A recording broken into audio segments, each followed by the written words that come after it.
Capítulo 18. A pesagem das varinhas. Quando Harry acordou no domingo de manhã, levou algum tempo para se lembrar da razão pela qual se sentia tão infeliz e preocupado. Então, a lembrança da noite anterior o engolfou. Ele se sentou e afastou as cortinas da cama, com a intenção de falar com Rony, forçar Rony a acreditar nele. Mas encontrou a cama do amigo vazia. Obviamente já fora tomar o café da manhã. Harry se vestiu e desceu a escada circular para a sala comunal. No instante em que apareceu, os colegas que já haviam terminado o café mais uma vez prorromperam em aplausos.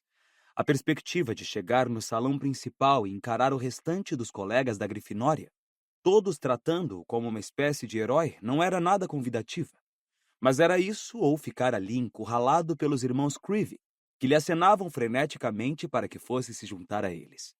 Assim, dirigiu-se resolutamente ao buraco do retrato, abriu-o, passou por ele e deu de cara com Hermione. "Olá!" exclamou ela, estendendo uma pilha de torradas que carregava em um guardanapo. "Trouxe para você. Quer dar uma volta?" "Boa ideia", respondeu Harry, agradecido. Os dois desceram, atravessaram depressa o saguão, sem olhar para o salão principal, e pouco depois estavam caminhando pelos jardins em direção ao lago, onde o navio de Durmstrang, ancorado, se refletia escuramente na água. Fazia uma manhã fria e os dois amigos não pararam de andar, comendo as torradas, enquanto Harry contava a Hermione exatamente o que acontecera depois que deixara a mesa da Grifinória na noite anterior. Para seu imenso alívio, Hermione aceitou sua história sem duvidar. Bem, é claro que eu sabia que você não tinha se inscrito. Disse a garota quando ele terminou de contar a cena na câmara vizinha ao salão principal. A cara que você fez quando Dumbledore o chamou. Mas a pergunta é, quem inscreveu você? Porque Moody tem razão, Harry. Acho que nenhum estudante teria sido capaz de fazer isso. Nunca teria sido capaz de enganar o Cálice de Fogo, nem de anular o feitiço de Dumbledore. Você viu o Rony? Interrompeu a Harry. Hermione hesitou. Hum, vi. Estava tomando café. Ele ainda acha que eu me inscrevi? Bem, não, acho que não. Não para valer. Disse ela, sem jeito. O que é que você está querendo dizer com esse não para valer? Ah, Harry não está na cara. Respondeu Hermione, desesperada. Ele está com ciúmes.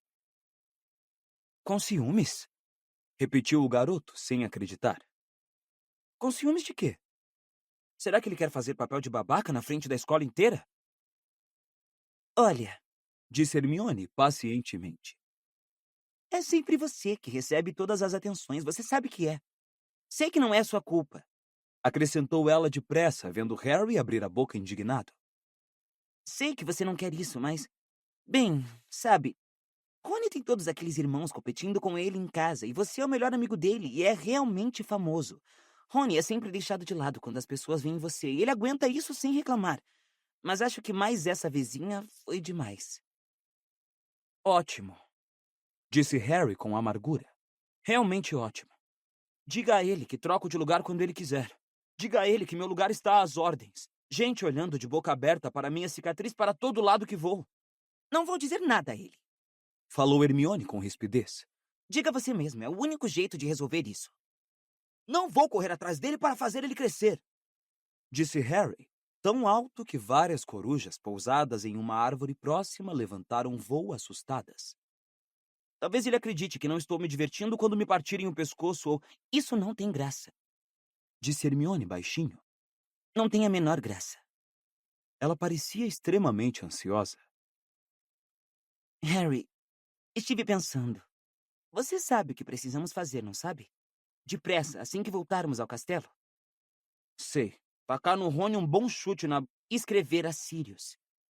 Você tem que contar a ele o que aconteceu. Ele pediu para você o manter informado de tudo o que estivesse acontecendo em Hogwarts. É quase como se ele esperasse que uma coisa dessas fosse acontecer. Trouxe pergaminho e uma pena comigo. Corta essa! Exclamou Harry, olhando à volta para verificar se havia alguém ouvindo. Mas os jardins estavam muito desertos. Ele voltou ao país só porque a minha cicatriz doeu.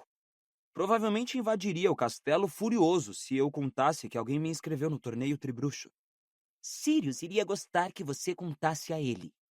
disse Hermione com severidade. Ele vai descobrir de qualquer jeito. Como? Harry, isso não vai poder ser abafado. Disse ela seriamente. Esse torneio é famoso e você é famoso. Eu ficaria realmente surpresa se já não tiver saído alguma coisa no Profeta Diário sobre a sua entrada no torneio. Você já aparece em metade dos livros que tratam do Você Sabe Quem, sabia? E Sirius iria preferir saber por você. Eu sei que sim. Ok, vou escrever, disse Harry, atirando o último pedaço de torrada no lago.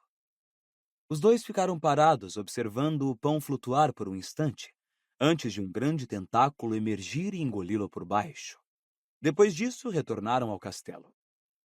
Vou usar a coruja de quem? Perguntou Harry quando subiam as escadas. Ele me disse para não usar Edviges outra vez. Pergunte ao Rony se você pode pedir emprestada. Não vou pedir nada ao Rony, disse o garoto decidido. Bom, então peça uma das corujas da escola. Qualquer pessoa pode pedir, disse Hermione. Os dois subiram até o corujal. Hermione deu a Harry um pedaço de pergaminho, uma pena e um tinteiro. Depois saiu percorrendo as longas filas de poleiros, examinando as diferentes corujas, enquanto Harry se sentava encostado à parede e escrevia a carta. Caro Sirius, você me disse para mantê-lo informado do que está acontecendo em Hogwarts, então aqui vai. Não sei se você já sabe, mas vão realizar um torneio tribruxo este ano, e na noite de sábado, fui escolhido para ser o quarto campeão. Não sei quem pôs o meu nome no Cálice de Fogo, mas não fui eu. O outro campeão de Hogwarts é Cedrico Diggory, da Lufa-Lufa. Ele parou nesse ponto, pensativo. Teve vontade de dizer alguma coisa sobre a imensa carga de ansiedade que parecia ter se instalado em seu peito desde a noite anterior, mas não conseguiu descobrir como traduzir isso em palavras. Então ele simplesmente molhou mais uma vez a pena no tinteiro e escreveu: Espero que você esteja ok, e Bicuço também. Harry. Terminei, disse ele a Hermione, levantando-se e sacudindo a palha das vestes. Ao fazer isso, Edviges veio voando para o seu ombro e estendeu a perna. Não posso usar você, disse Harry a ela, correndo olhar pelas corujas da escola ao redor. Tenho que usar uma dessas. Edviges soltou um pio muito alto e levantou o voo tão inesperadamente que suas garras cortaram o ombro do garoto. E ficou de costas para Harry enquanto ele tentava prender a carta a uma grande coruja de igreja. Depois que a coruja partiu, Harry estendeu a mão para acariciar Edviges, mas ela estalou o bico furiosa e voou para os caibros do telhado, fora do seu alcance. Primeiro Rony e agora você, disse Harry aborrecido. Não é minha culpa. Se Harry pensou que as coisas iam melhorar uma vez que se acostumasse à ideia de ser campeão, o dia seguinte lhe provou que estava enganado. Ele não poderia evitar o resto da escola quando voltasse às aulas. E era visível que o resto da escola, tal como os seus colegas de Grifinória, achava que Harry se inscrevera para o torneio. Ao contrário dos garotos de sua casa, porém, os outros não pareciam estar bem impressionados. Os da Lufa-Lufa, que normalmente conviviam em excelentes termos com os alunos da Grifinória, tinham se tornado bastante frios. Uma aula de herbologia foi suficiente para demonstrar isso. Ficou claro que os alunos da Lufa-Lufa achavam que Harry roubara a glória do seu campeão. Um sentimento talvez exagerado, pelo fato de que a Lufa-Lufa raramente conquistava alguma glória, e Cedrico era um dos poucos que lhe dera alguma, tendo uma vez derrotado a Grifinória no quadribol. Ernesto Macmillan e Justino Finch-Flatley, com quem Harry habitualmente se dava tão bem, não falaram com ele, embora os três estivessem reinvasando bulbos saltadores na mesma caixa. Embora tivessem rido de modo bem desagradável quando um dos bulbos saltadores escapuliu da mão de Harry e bateu com força no rosto do garoto. Tampouco Rony estava falando com Harry. Hermione se sentou entre os dois, procurando a custo manter uma conversa, e embora os dois lhe respondessem normalmente, evitavam se olhar. Harry achou que até a professora Sprout parecia estar distante com ele, mas afinal ela era a diretora da Lufa-Lufa. Em circunstâncias normais, O garoto teria ficado ansioso para ver Hagrid, mas a aula de trato das criaturas mágicas significava também rever os alunos da Sonserina. A primeira vez que estaria cara a cara com eles desde que se tornara campeão. Previsivelmente, Malfoy chegou à cabana de Hagrid com o conhecido sorriso desdenhoso atarrachado no rosto. Ah, olha só, pessoal, é o campeão. Disse ele a Crabbe e Goyle no instante em que se aproximou de Harry o bastante para ser ouvido. Trouxeram os cadernos de autógrafos? É melhor pedir um agora, porque duvido que a gente vá vê-lo por muito tempo. Metade dos campeões do torneio Tribruxo morreram. Quanto tempo você acha que vai durar, Potter? Aposto que só os primeiros 10 minutos da primeira tarefa. Crabbe e Goyle deram risadas para agradá-lo, mas Malfoy teve que parar por aí, porque Hagrid surgiu dos fundos da cabana, segurando uma torre instável de caixas, cada uma contendo um enorme explosivinho. Para o horror da turma, Hagrid começou a explicar que a razão pela qual os bichos tinham andado se matando era o excesso de energia acumulada, e que a solução era cada aluno pôr uma coleira em um bicho e levá-lo para passear um pouco. A única vantagem desse plano foi distrair Malfoy completamente. Levar essa coisa para passear um pouco? Repetiu ele, enojado, olhando para dentro de uma das caixas. E onde exatamente você quer que a gente amarre a coleira? No ferrão? No rabo explosivo desse treco? No meio. Respondeu Hagrid, fazendo uma demonstração. É. Vocês talvez queiram caçar as luvas de couro de dragão, assim como uma precaução a mais. Harry, vem até aqui me ajudar com esse grandalhão. A verdadeira intenção de Hagrid, no entanto, era falar com Harry longe do restante da turma. Ele esperou até todos terem se afastado com os explosivins, depois se virou para o garoto e disse muito sério. Então, você vai competir, Harry, no torneio. Campeão da escola. Um dos campeões, corrigiu o Harry. Os olhos de Hagrid, negros como besouros, pareciam muito ansiosos sob as sobrancelhas desgrenhadas. Não faz ideia de quem o meteu nessa fria, Harry. Você acredita então que não fui eu que me inscrevi? Perguntou Harry, escondendo com esforço o arroubo de gratidão que sentiu ao ouvir as palavras de Hagrid. Claro que acredito. Resmungou Hagrid. Você diz que não foi você e eu acredito em você. E Dumbledore acredita em você e tudo. Eu bem gostaria de saber quem foi, disse o garoto com amargura. Os dois olharam para os jardins. A turma agora andava espalhada por lá, toda ela em grande apuro. Os explosivins tinham alcançado uns 90 centímetros de comprimento e se tornado extremamente fortes. Já não eram sem casca e descolorados, tinham desenvolvido uma espécie de escudo acinzentado grosso e reluzente. Pareciam uma cruza de enormes escorpiões com caranguejos alongados, mas ainda não possuíam cabeças ou olhos reconhecíveis. Tinham se tornado imensamente fortes e difíceis de controlar. Parece que eles estão se divertindo, não acha? Comentou Hagrid alegremente. Harry presumiu que ele estivesse se referindo aos explosivins, porque seus colegas certamente não estavam. De vez em quando, com um alarmante estampido, a cauda de um deles explodia, fazendo-o saltar vários metros à frente, e mais de um aluno estava sendo arrastado de bruços enquanto tentava desesperadamente se levantar. Ah, eu não sei, Harry. Suspirou Hagrid de repente, voltando a encará-lo com uma expressão preocupada no rosto. Campeão da escola? Parece que tudo acontece com você, não é? O garoto não respondeu. Parecia que tudo acontecia com ele. Era mais ou menos o que Hermione dissera quando andavam pela margem do lago. E essa era a razão, segundo ela, pela qual Rony deixara de falar com ele. Os dias que se seguiram foram alguns dos piores que Harry passara em Hogwarts. O mais próximo que ele chegara desse sentimento fora durante aqueles meses no segundo ano, em que grande parte da escola suspeitara de que era ele que atacava os colegas. Mas então Rony ficara do seu lado.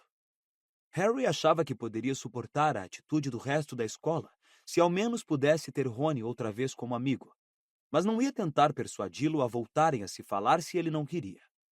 Contudo, estava solitário com tanta animosidade ao redor dele. Harry podia entender a atitude do pessoal da Lufa-Lufa, mesmo que não lhe agradasse. Tinha um campeão próprio para apoiar. Não esperava menos do que agressões verbais dos alunos da Sonserina. Era muito impopular entre eles e sempre o fora, pois ajudara a Grifinória a derrotá-los muitas vezes, tanto no quadribol quanto no campeonato das casas.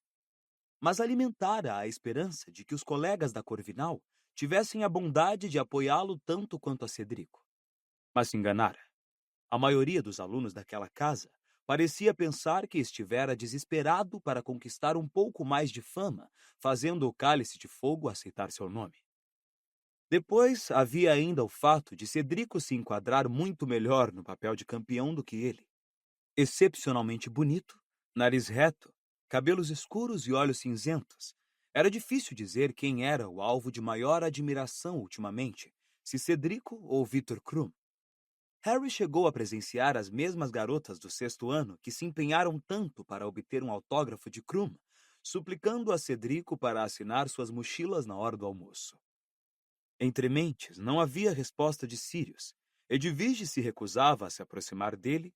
A professora Sibylla Trelawney andava predizendo sua morte com uma certeza ainda maior do que de costume, e ele estava se saindo tão mal nos feitiços convocatórios na aula do professor Flitwick, que recebera dever de casa suplementar. A única pessoa a receber, à exceção de Neville. Na realidade, não é tão difícil assim. Hermione tentou tranquilizá-lo quando saíam da sala de Flitwick. A garota fizera os objetos dispararem pela sala em sua direção a aula inteira, como se ela fosse uma espécie de imã exótico para espanadores, cestas de papel e lunascópios.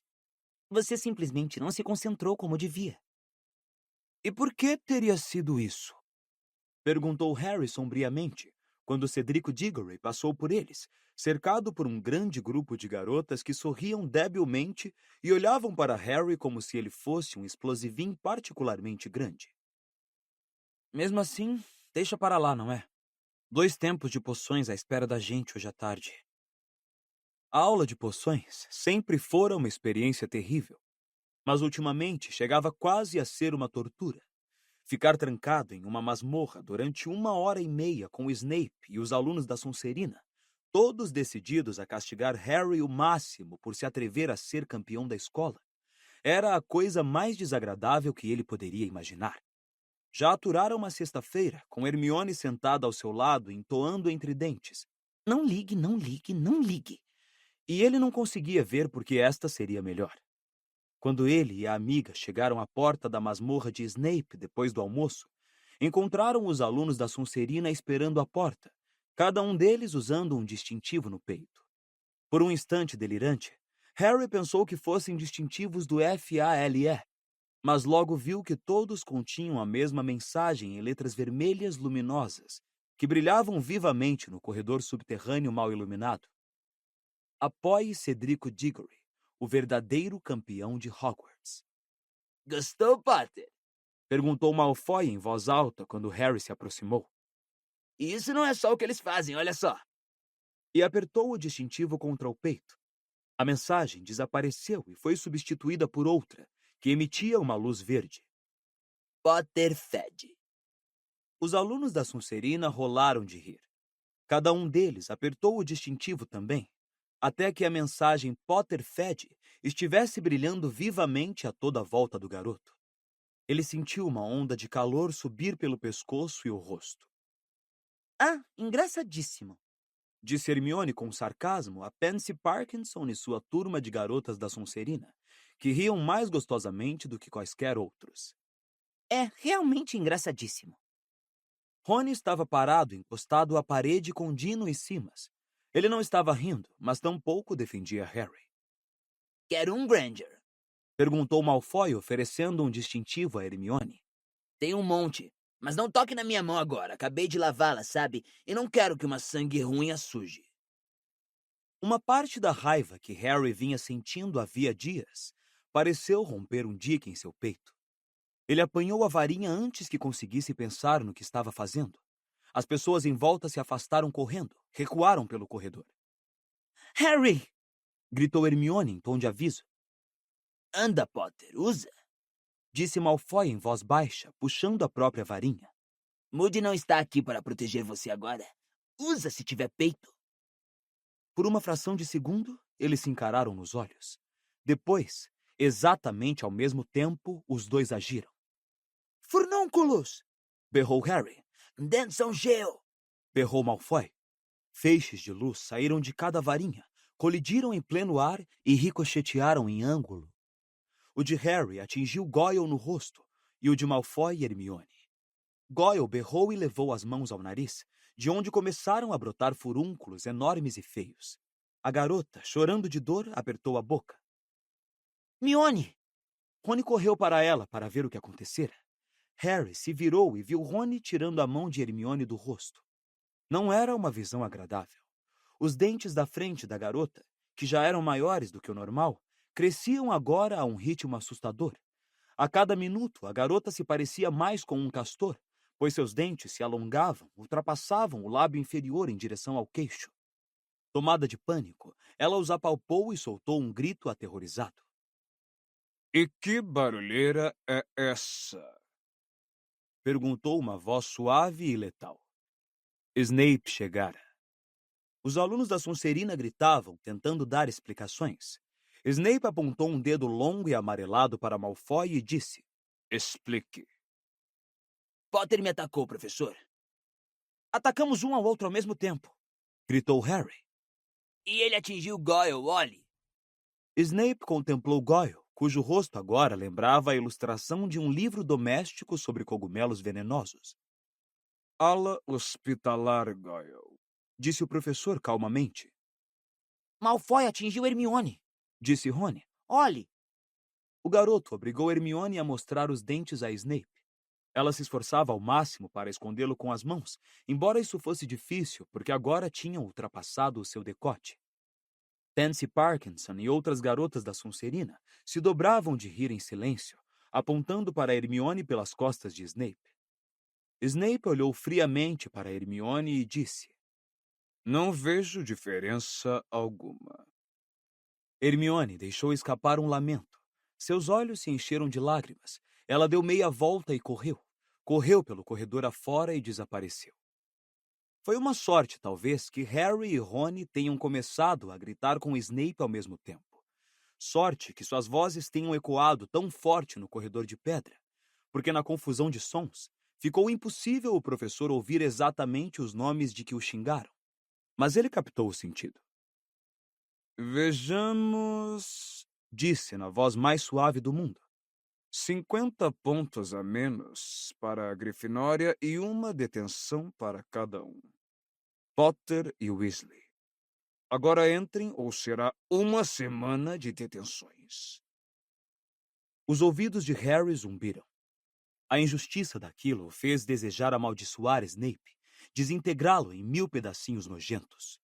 Ele passou pelo professor e se dirigiu com Rony para o fundo da masmorra, largando com força a mochila sobre a carteira. Rony tremia de raiva também.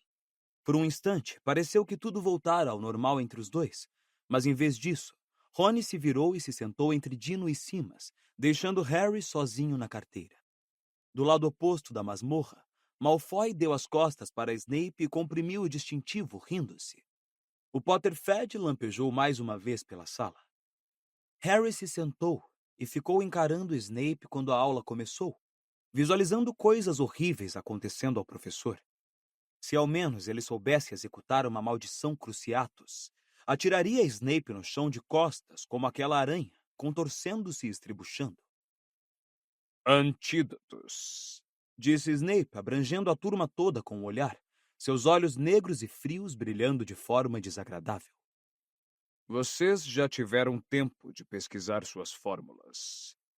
Quero que as preparem cuidadosamente e depois vamos escolher alguém em quem experimentar. Os olhos de Snape encontraram os de Harry, e o garoto percebeu o que vinha a caminho. O professor ia envenená-lo. Harry se imaginou agarrando o caldeirão, correndo até a frente da turma e tacando o caldeirão na cabeça oleosa de Snape. Então, uma batida na porta da masmorra invadiu os pensamentos de Harry. Era Colin Creevey. O garoto entrou discretamente na sala, sorrindo para Harry, e dirigiu-se à escrivaninha de Snape diante da turma. Que foi? Perguntou Snape com rispidez. Por favor, professor, me mandaram levar Harry Potter lá em cima. Do alto do seu nariz de gancho, Snape baixou os olhos para Colin, cujo sorriso desapareceu do seu rosto pressuroso. Potter tem mais 1 hora de poções para completar. Disse Snape friamente. Subirá quando a aula terminar. Colin corou. Professor, o Sr. Bagman é quem está chamando. Disse nervoso. Todos os campeões têm que ir. Acho que querem tirar fotos. Harry teria dado tudo o que possuía para impedir Colin de dizer aquelas últimas palavras. Arriscou um relanceio para Rony, mas o amigo contemplava o teto decidido. Muito bem, Retorquiu Snape. Potter, deixe o seu material. Quero que volte aqui depois para testar o seu antídoto. Por favor, professor, ele tem que levar o material. Disse Colin com uma vozinha esganiçada. Todos os campeões. Muito bem, Disse Snape. Potter, apanhe sua mochila e desapareça da minha frente. Harry atirou a mochila por cima do ombro, se levantou e se encaminhou para a porta. Ao passar pelas carteiras dos alunos da Sonserina, o Potterhead lampejou para ele de todas as direções. É fantástico, não é, Harry? Disse Colin, começando a falar no instante em que Harry fechou a porta da masmorra depois de passarem. Mas não é? Você ser campeão? É, realmente fantástico. Disse Harry desalentado quando começaram a subir a escada para o saguão de entrada. Para que é que eles querem fotos, Colin?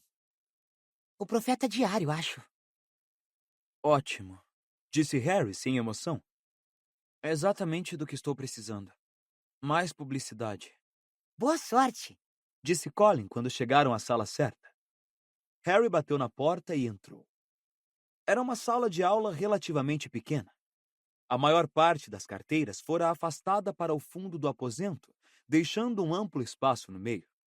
3 delas, no entanto, tinham sido enfileiradas lado a lado diante do quadro negro e cobertas com uma toalha de veludo. 5 cadeiras tinham sido arrumadas atrás das mesas cobertas de veludo, e Ludo Bagman estava sentado em uma delas, conversando com uma bruxa que Harry nunca vira antes e que usava vestes carmim. Victor Krum estava em pé, pensativo a um canto, como de costume, sem falar com ninguém. Cedrico e Flor estavam entretidos conversando. A garota parecia muito mais feliz do que Harry a vira até então. Não parava de jogar a cabeça para trás, de modo que os cabelos longos e prateados refletissem a luz. Um homem barrigudo, segurando uma grande máquina fotográfica que soltava uma leve fumaça, observava Flor pelo canto do olho. Bagman de repente viu Harry. Levantou-se depressa e foi ao encontro do garoto. Ah, aqui está ele, o campeão número 4. Entre, Harry, entre. Não tem com o que se preocupar. É apenas a cerimônia de pesagem das varinhas. Os outros juízes estão chegando. Pesagem das varinhas? Repetiu Harry, nervoso. Temos que verificar se as varinhas estão em perfeitas condições de funcionamento, sem problemas, entende? Porque são os instrumentos mais importantes nas tarefas que vocês têm pela frente. Disse Bagman. O perito está lá em cima com Dumbledore agora. E depois vai haver uma pequena sessão de fotos. Esta é Rita Skeeter. Acrescentou, indicando com um gesto a bruxa de vestes carmim. Está escrevendo um pequeno artigo sobre o torneio para o Profeta Diário. Talvez não seja tão pequeno assim, Ludo, disse ela, com os olhos em Harry. Os cabelos da repórter estavam arrumados em cachos caprichosos e curiosamente rígidos, que contrastavam estranhamente com seu rosto de queixo volumoso. Ela usava óculos com aros de pedrinhas. Os dedos grossos, que seguravam uma bolsa de couro de crocodilo, terminavam em unhas de 5 centímetros de comprimento, pintadas de escarlate. Gostaria de saber se poderia dar uma palavrinha com Harry antes de começarmos? Pediu ela a Bagman, mas ainda com os olhos fixos em Harry. O campeão mais novo, entende? Para dar um toque pitoresco, Certamente. exclamou Bagman. Isto é, se Harry não fizer objeção. Hum, disse Harry. Beleza, respondeu Rita Skeeter. E num segundo, seus dedos com garras vermelhas tinham segurado com surpreendente firmeza o braço do garoto, conduziam-no para fora da sala e abriam uma porta próxima. Não queremos ficar lá dentro com todo aquele barulho, disse ela. Vejamos. Ah, sim, aqui está bom e aconchegante. Era um armário de vassouras. Harry arregalou os olhos para a bruxa. Vamos, querido, certo? Ótimo! Repetiu outra vez. Encarapitou-se precariamente sobre um balde virado de boca para baixo, fez Harry sentar-se em uma caixa de papelão e fechou a porta, mergulhando-os na escuridão. Vejamos agora. Rita abriu a bolsa de crocodilo e tirou um punhado de velas que acendeu com um aceno da varinha e colocou-as suspensa no ar, de modo a iluminar o que faziam. Você não se importa, Harry, se eu usar uma pena de repetição rápida? Assim fico livre para conversar com você normalmente. Uma o quê? Perguntou Harry. O sorriso de Rita se abriu.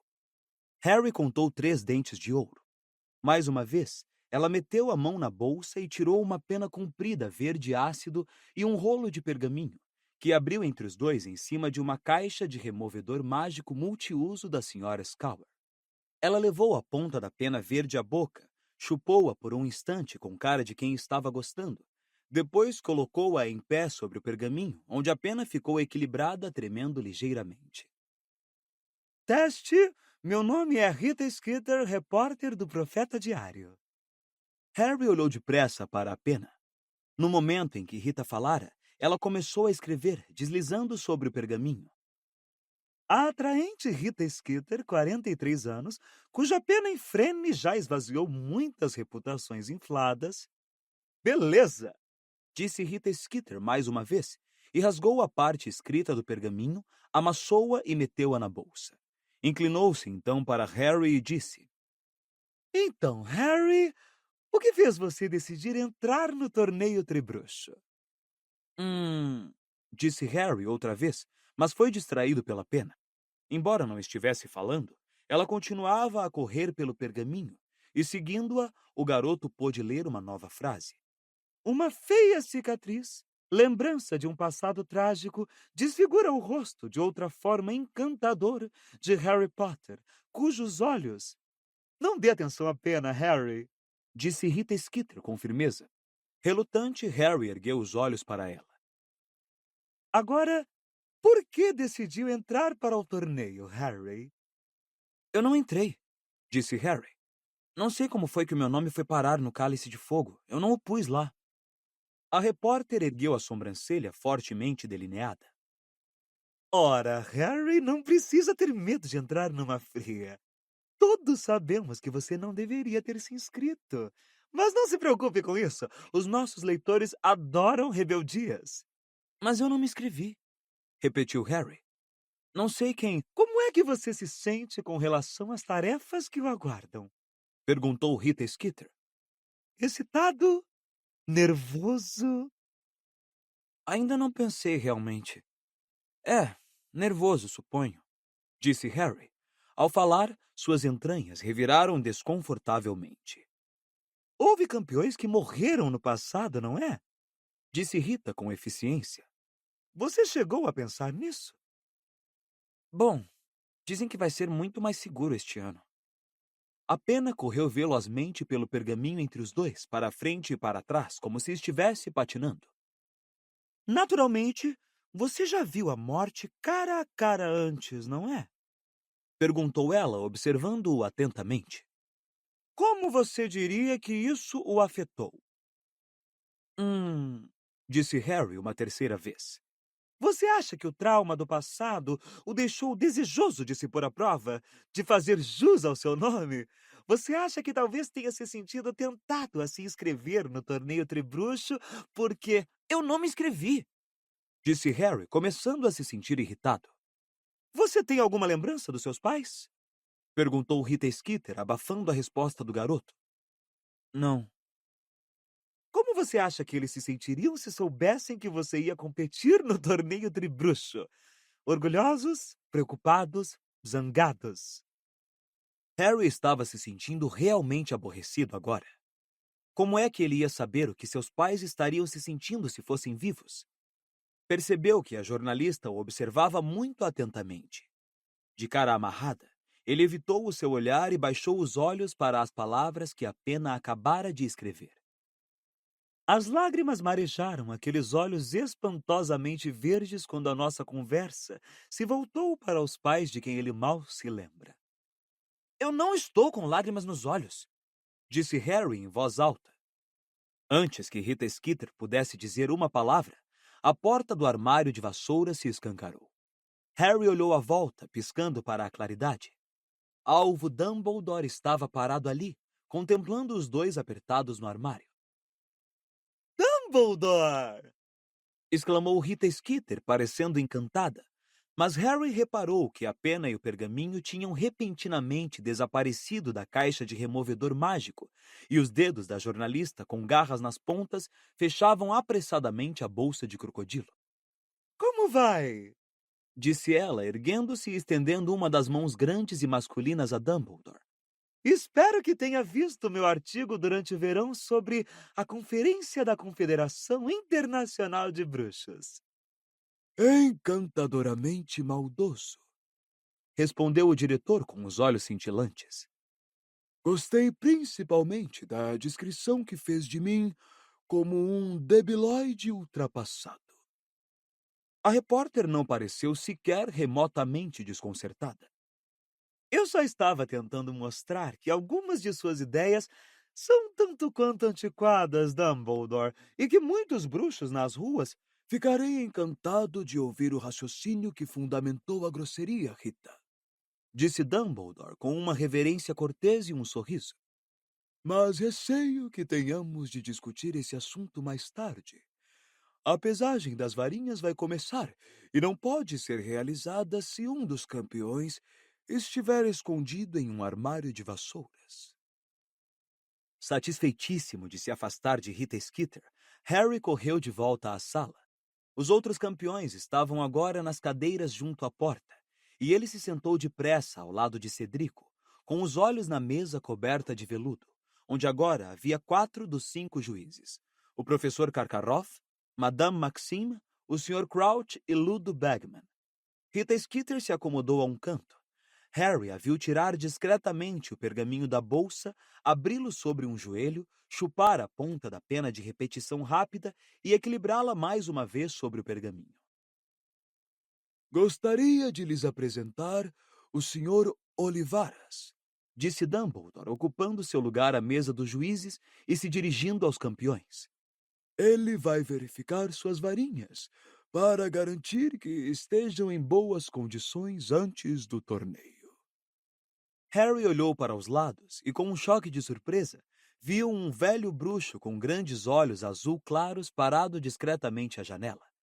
Harry já encontrara o Sr. Olivaras antes. Era o fabricante de quem Harry comprara a própria varinha havia mais de 3 anos, no Beco Diagonal. Mademoiselle Delacour, poderia vir até aqui primeiro, por favor? Disse o Sr. Olivaras, postando-se no espaço vazio no centro da sala. Flor Delacour fez o que o bruxo pedia e lhe entregou a varinha. Disse ele. O Sr. Olivaras girou a varinha entre os dedos longos como se fosse um bastão, e ela emitiu várias faíscas rosas e douradas. Depois aproximou-a dos olhos e a examinou atentamente. Disse baixinho. 24 centímetros, inflexível, jacarandá, e contém, meu Deus, um fio de cabelo de vila, disse Flor. ame da minha avó. Então Flor era em parte vila, pensou Harry, anotando a informação mentalmente para contar a Rony. Depois se lembrou de que Rony não estava falando com ele. Confere, Disse o Sr. Olivaras. confere. Eu nunca usei cabelo de vila, naturalmente. Acho que produz varinhas temperamentais. No entanto, o seu a seu dono. Se ela lhe serve... O Sr. Olivaras correu os dedos pela varinha, aparentemente à procura de arranhões ou saliências. Então murmurou. orquideus. E saiu um ramo de flores da ponta da varinha. Muito bem, muito bem. Está em ótimas condições de funcionamento. Disse o Sr. Olivaras, recolhendo as flores e oferecendo-as à Flor juntamente com a varinha. Sr. Diggory, agora o senhor. Flor retornou delicadamente à sua cadeira e sorriu para Cedrico quando o garoto passou. Ah, esta é uma das minhas, não? Disse o Sr. Olivaras com muito mais entusiasmo quando Cedrico lhe entregou a varinha. Lembro-me bem dela. Contém um único pelo da cauda de um unicórnio macho particularmente belo. Devia ter 1,70 m. Quase me deu uma chifrada quando lhe arranquei um fio da cauda. 30 centímetros, freixo, agradavelmente flexível. Está em boas condições. O senhor cuida dela periodicamente? Lustrei-a na noite passada, disse Cedrico sorrindo. Harry olhou a própria varinha. Dava para ver marcas de dedos em toda a extensão. Ele agarrou um bocado de pano das vestes na altura dos joelhos e tentou limpá-la discretamente. Várias faíscas douradas voaram de sua ponta. Flor Delacour lhe lançou um olhar condescendente e ele desistiu. O Sr. Olivaras disparou pela sala uma sequência de anéis de fumaça prateada da ponta da varinha de Cedrico, declarando-se satisfeito, e em seguida disse: Sr. Krum, se me faz o favor? Victor Krum, com o corpo curvado, os ombros redondos e os pés para fora, levantou-se e foi até o Sr. Olivaras. Entregou a varinha e ficou parado, de cara fechada e mãos nos bolsos das vestes. Disse o Sr. Olivaras. É uma criação de Gregorovitch, a não ser que esteja enganado. Um excelente fabricante de varinhas, embora o estilo nunca seja bem o que eu... Contudo... Ergueu a varinha e examinou-a minuciosamente, revirando-a várias vezes diante dos olhos. É bétula e corda de coração de dragão? Perguntou a Krum, que confirmou com a cabeça. Um pouco mais grossa do que se vê normalmente. Bastante rígida. 26 centímetros. Aves! A varinha de bétula produzia um estampido como o de uma pistola, e um bando de passarinhos chireantes saiu voando de sua ponta pela janela aberta, em direção ao sol desbotado. Ótimo! Exclamou o Sr. Olivaras, devolvendo a varinha a Krum. Resta agora o Sr. Potter. Harry se levantou e passou por Krum para chegar ao Sr. Olivaras, e entregou sua varinha. Ah, sim!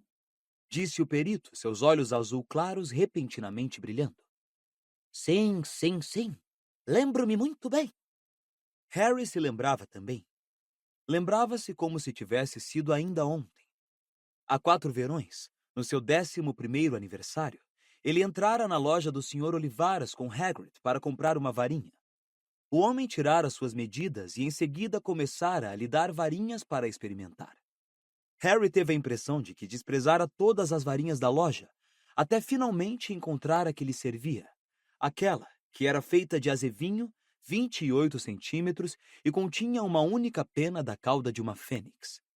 O Sr. Olivaras se mostrara muito surpreso que Harry fosse tão compatível com essa varinha. Curioso, Dissera ele. curioso. Somente quando o garoto perguntou o que era curioso, o bruxo explicara que a pena de fênix na varinha de Harry viera do mesmo pássaro que fornecera a alma da varinha de Lord Voldemort. Harry nunca compartilhara essa informação com ninguém. Gostava muito de sua varinha, e por ele, a afinidade dela com a varinha de Voldemort era algo imutável, do mesmo jeito que não podia mudar o fato de ser parente da tia Petúnia. Contudo, ele realmente desejou que o Sr. Olivaras não fosse contar isso aos presentes. Tinha a estranha sensação de que a pena de repetição rápida de Rita Skeeter poderia explodir de excitação se isso acontecesse. O Sr. Olivaras passou mais tempo examinando a varinha de Harry do que a dos demais. Por fim, porém, fez jorrar uma fonte de vinho da varinha e devolveu-a a Harry, anunciando que o objeto continuava em perfeitas condições. Muito obrigado a todos, disse Dumbledore, levantando-se da mesa dos juízes. Vocês podem voltar às suas aulas agora. Ou talvez seja mais rápido descerem logo para jantar, já que elas estão prestes a terminar. Achando que finalmente alguma coisa dera certo naquele dia, Harry se levantou para sair, mas o homem com a máquina fotográfica preta deu um pulo da cadeira e pigarreou. Fotos, Dumbledore, fotos! Exclamou Bagman, excitado. Todos os juízes e campeões. O que é que você acha, Rita? Certo, vamos fazer essas primeiro, respondeu a repórter, cujos olhos estavam fixos em Harry outra vez. E depois talvez umas fotos individuais. As fotos consumiram muito tempo. Madame Maxime deixava todos na sombra sempre que se levantava, e o fotógrafo não conseguia recuar o suficiente para enquadrá-la. Por fim, ela teve que se sentar e os demais se postarem ao seu redor. Karkaroff não parava de torcer o cavanhaque com o dedo para lhe acrescentar mais um cacho. Krum, que Harry imaginaria estar acostumado a esse tipo de coisa, procurava se esconder atrás do grupo. O fotógrafo parecia interessadíssimo em colocar Flor na frente, mas Rita corria a toda hora e arrastava Harry para lhe dar maior destaque. Depois, ela insistiu que se fizessem fotos separadas dos campeões, e finalmente todos foram liberados. Harry desceu para jantar. Hermione não estava lá. Ele supôs que a amiga continuasse na ala hospitalar consertando os dentes. Ele comeu sozinho na ponta da mesa, depois voltou à torre da Grifinória, pensando em todos os deveres suplementares sobre feitiços convocatórios que precisava fazer. Em cima, no dormitório, encontrou Rony. Você recebeu uma coruja. Disse ele bruscamente no instante em que Harry entrou. Apontou para o travesseiro do amigo. A coruja de igreja da escola esperava-o ali. Ah, certo, disse Harry. E temos que cumprir as detenções amanhã à noite, na masmorra do Snape. Saiu então do quarto sem olhar para Harry. Por um instante, o garoto refletiu se devia ir atrás do amigo. Não tinha bem certeza se queria falar com ele ou lhe dar um soco. As duas opções pareciam igualmente atraentes. Mas a tentação de ler a resposta de Sirius foi mais forte. Harry aproximou-se da coruja, soltou a carta da perna da ave e abriu-a. Harry, não posso dizer tudo o que gostaria em uma carta. É arriscado demais se a coruja for interceptada. Precisamos conversar cara a cara. Você pode dar um jeito de estar junto à lareira na Torre da Grifinória a 1h da manhã, no dia 22 de novembro? Sei melhor do que ninguém que você é capaz de se cuidar. Enquanto estiver perto de Dumbledore e Moody, acho que ninguém conseguirá lhe fazer mal. Porém, parece que alguém está tendo algum sucesso. Inscrever você nesse torneio deve ter sido muito arriscado, principalmente debaixo do nariz de Dumbledore. Fique vigilante, Harry. Continuo querendo saber tudo o que acontecer de anormal. Mande uma resposta sobre o dia 22 de novembro o mais cedo que puder. Sirius.